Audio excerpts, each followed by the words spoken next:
नमस्कार दोस्तों, आज के हमारे इस वीडियो में हम आपके लिए दशा माता के व्रत की एक बहुत सुंदर कहानी लेकर आए हैं। प्राचीन समय की बात है। राजा नल और रानी दमयंती अपने दो पुत्रों, पुत्र वधुओं और अपने पौत्रों के साथ सुखपूर्वक जीवन व्यतीत कर रहे थे। उनके राज्य में प्रजा भी धन धान्य से संपन्न और सुखी थी।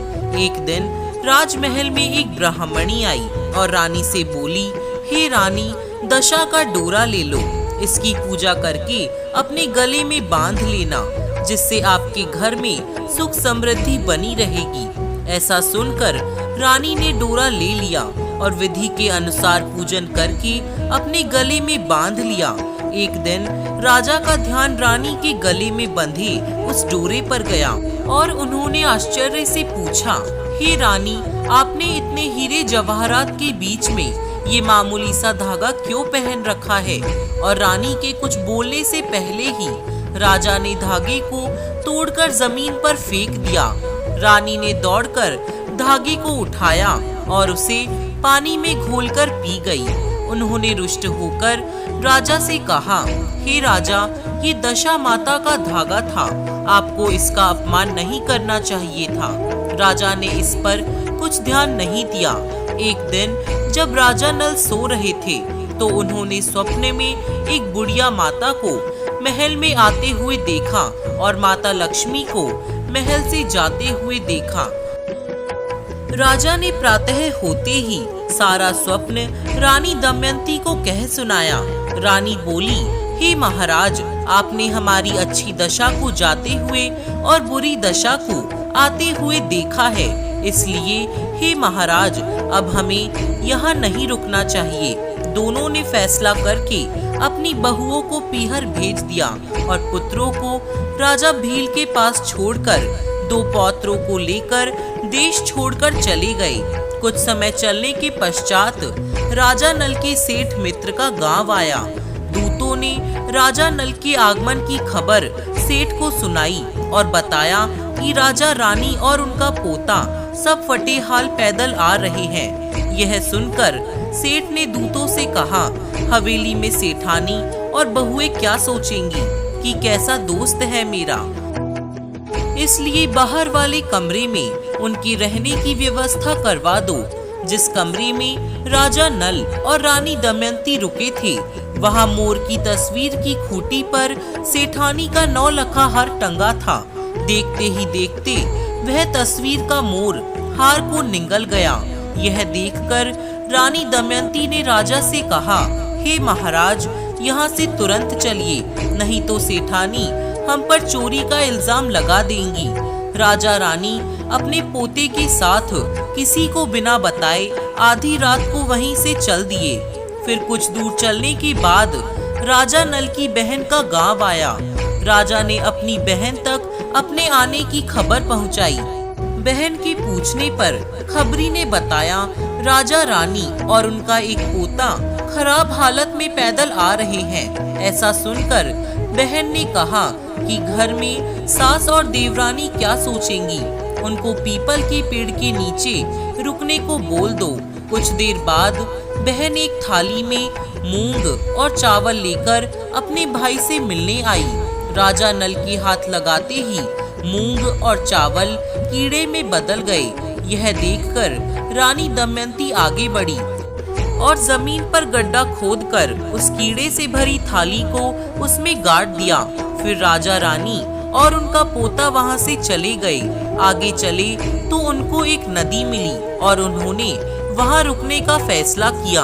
राजा नल ने तीतर मारकर रानी को दिया और कहा, हे रानी, मैं पोते के साथ नदी में स्नान करके आता हूँ, तब तक आप तीतर पका देना। जब राजा वापस आए तो रानी ने बड़े आश्चर्य से कहा कि पके हुए तीतर भी हांडी में से उड़ गए। और राजा ने भी दुखी स्वर में रानी को बताया कि मुझसे पोता नदी में बह गया। दोनों दुखी होकर विलाप करते हुए वहां से भी चल दिए। आगे चलकर एक गांव में उनको सूना बाग दिखा और उन्होंने वहां विश्राम करने का फैसला किया। जब बाग की मालकिन वहां आई तो उसने देखा कि सूखे बंजर बाग में कोपले फूट रही है। मालिन की नजर राजा और रानी पर पड़ी और पूछने लगी, तुम लोग कौन हो?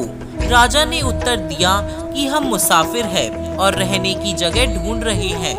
यह सुनकर मालिन ने उनको वहीं रहकर बाग की रक्षा करने के लिए कहा। राजा और रानी वहां अपने दिन व्यतीत करने लगे। दिन बीतते गए और होली का दिन आ गया। उस दिन जब राजा नल कुएं से पानी भर रहे थे तो बार बार उनकी बाल्टी में सूत की कोकड़ी और हल्दी की गांठ आ रही थी और वो बार बार उसको कुएं में फेंकते जा रहे थे। रानी ने जब राजा को ऐसा करते हुए देखा तो पूछा, हे स्वामी, आप ये क्या कर रहे हैं? तब राजा ने रानी को उसका कारण बताया। राजा की यह बात सुनकर रानी ने कहा कि अगली बार जब आपकी बाल्टी में सूत की कोकड़ी और हल्दी की गांठ आए तो उसको मुझे दे देना। राजा यह बात सुनकर नाराज हुए और बोले, रानी, आपकी ही वजह से हमारी यह दशा हुई है और आप फिर से वही सब करना चाहती है। परंतु जब बाल्टी में वापस वही वस्तुएं आई तो राजा ने उन्हें रानी को सौंप दिया। रानी ने होलिका दहन के दिन होली को झाल दिखाकर अगले दिन दशा माता का व्रत किया और डोरा लिया। दशा माता की कथा के अनुसार फिर समय बीतता गया। एक दिन राजा रानी के पास गए और बोले, हे रानी, नगर के राजा ने स्वयंवर रखा है, मैं वहां जाऊंगा, इसलिए आप मेरे कपड़े धो दीजिए। राजा की बात सुनकर रानी बोली, हे महाराज, इस दशा में भी आप वहां जाना चाहते हैं? इस पर राजा ने उत्तर दिया कि हे रानी, भले ही मेरी दशा खराब है परंतु दिल तो राजाओं का ही है। राजा नल स्वयंवर में पहुंचे और राजकुमारी ने सभी राजाओं और राजकुमारों को छोड़कर राजा नल के गले में वरमाला डाल दी। वहां मौजूद सभी लोग हैरान रह गए। तब विद्वानों की सलाह से राजकुमारी को एक बार फिर अपना वर चुनने को कहा गया, परंतु इस बार फिर राजकुमारी ने राजा नल को ही अपना वर चुना। यह देख नगर के राजा क्रोधित होकर बोले, मैं इस माली से अपनी पुत्री का विवाह नहीं करूंगा। तब सभी ने विचार विमर्श कर एक प्रतियोगिता रखी जिसमें सभी राजाओं और राजकुमारों को शिकार करना होगा और जिसका शिकार सबसे अच्छा होगा उसका विवाह राजकुमारी से हो जाएगा। सभी राजा और राजकुमार प्रतियोगिता में भाग लेने के लिए तैयार हो गए। राजा नल को बूढ़ा घोड़ा और जंग लगी तलवार दी गई। उन्होंने घोड़े को एक थपकी मारी और कहा कि अगर मैं असली राजपूत हूँ तो धारदार तलवार हो जाए और जवान घोड़ा हो जाए, और ऐसा ही हुआ। कुछ समय पश्चात सारे राजा और राजकुमार अपने अपने शिकार के साथ राजमहल पहुँचे। किसी के भी शिकार से नगर के राजा संतुष्ट नहीं हुए और सिपाहियों को उस माली को ढूंढ के लाने को कहा। राजा की आज्ञा से सिपाही जंगल में पहुँचे तो देखा कि राजा नल पेड़ के नीचे सो रहे थे।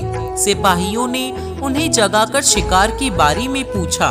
राजा नल ने सिपाहियों को उत्तर दिया कि मेरा शिकार पेड़ पर टंगा है, ले जाओ। शिकार देखकर नगर के राजा खुश हो गए और बोले, ये है असल राजपूत का शिकार।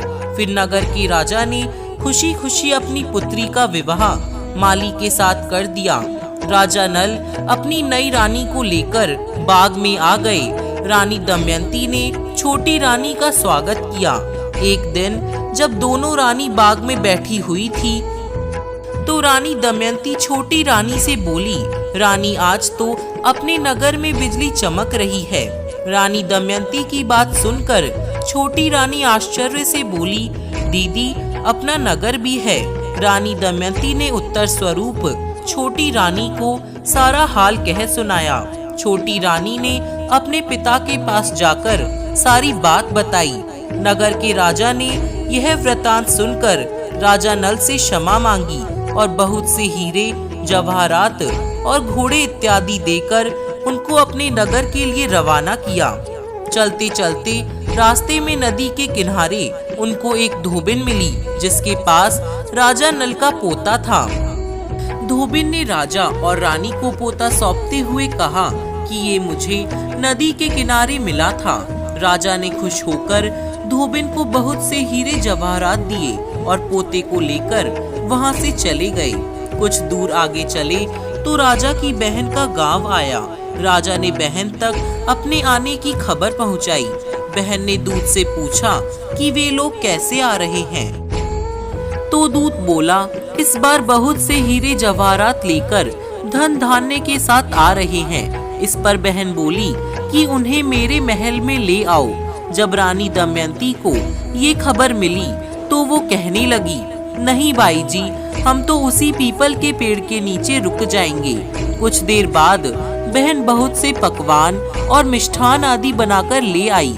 यह देखकर रानी दमयंती ने आगे बढ़कर जमीन पर जो चावल और मूंग गड़ाए थे वो निकाल लिए। उन्होंने देखा कि वो हीरे और मोती में बदल चुके हैं। रानी दमयंती ने सारे हीरे जवाहरात अपनी ननद को दे दिए और बोली, ये लो बाई जी आपकी अमानत। और बहन को हीरे जवाहरात देकर वहां से चले गए। कुछ दूर चलने पर राजा के मित्र सेठ का गांव आया। सेठ को जब इसकी सूचना मिली तो सेठ ने दूत से पूछा कि वे लोग कैसे आ रहे हैं। दूत बोला, इस बार बहुत से हीरे जवाहरात और धन धान्य के साथ आ रहे हैं। दूत की बात सुनकर सेठ बोला कि उन्हें हवेली में ले आओ। राजा नल को इसकी खबर मिली तो वह बोला कि हम तो बाहर वाले कमरे में ही रुकेंगे। सेठानी फौरन उनके लिए हलवा बनाकर ले आई। रानी दमयंती ने हलवा उठाकर मोर की तस्वीर के मुंह में डाल दिया और मोर ने सेठानी का 9 लखा हार वापस बाहर फेंक दिया। रानी दमयंती ने सेठानी का हार देते हुए कहा कि हमारी दशा खराब थी परंतु नियत खराब नहीं थी। ऐसा कहकर राजा रानी, छोटी रानी और पोते के साथ वहां से चले गए। रास्ते में उन्होंने भील राजा के पास से अपने पुत्रों को लिया और अपने नगर की ओर आगे बढ़ने लगी। जब नगर वासियों ने राजा नल को अपने परिवार सहित नगर में प्रवेश करते हुए देखा तो वे बेहद खुश हुए और गाजे बाजे और ढोल नगाड़ों के साथ उनका स्वागत किया। राजा रानी अपने पूरे परिवार के साथ पहले की तरह रहने लगे और सुखी जीवन व्यतीत करने लगे। जैसे दशा माता ने राजा नल और रानी दमयंती की बुरी दशा को अच्छी दशा में बदल दिया, वैसे ही इस कथा को पढ़ने और सुनने वाले हर व्यक्ति पर माँ अपनी कृपा बनाए रखे।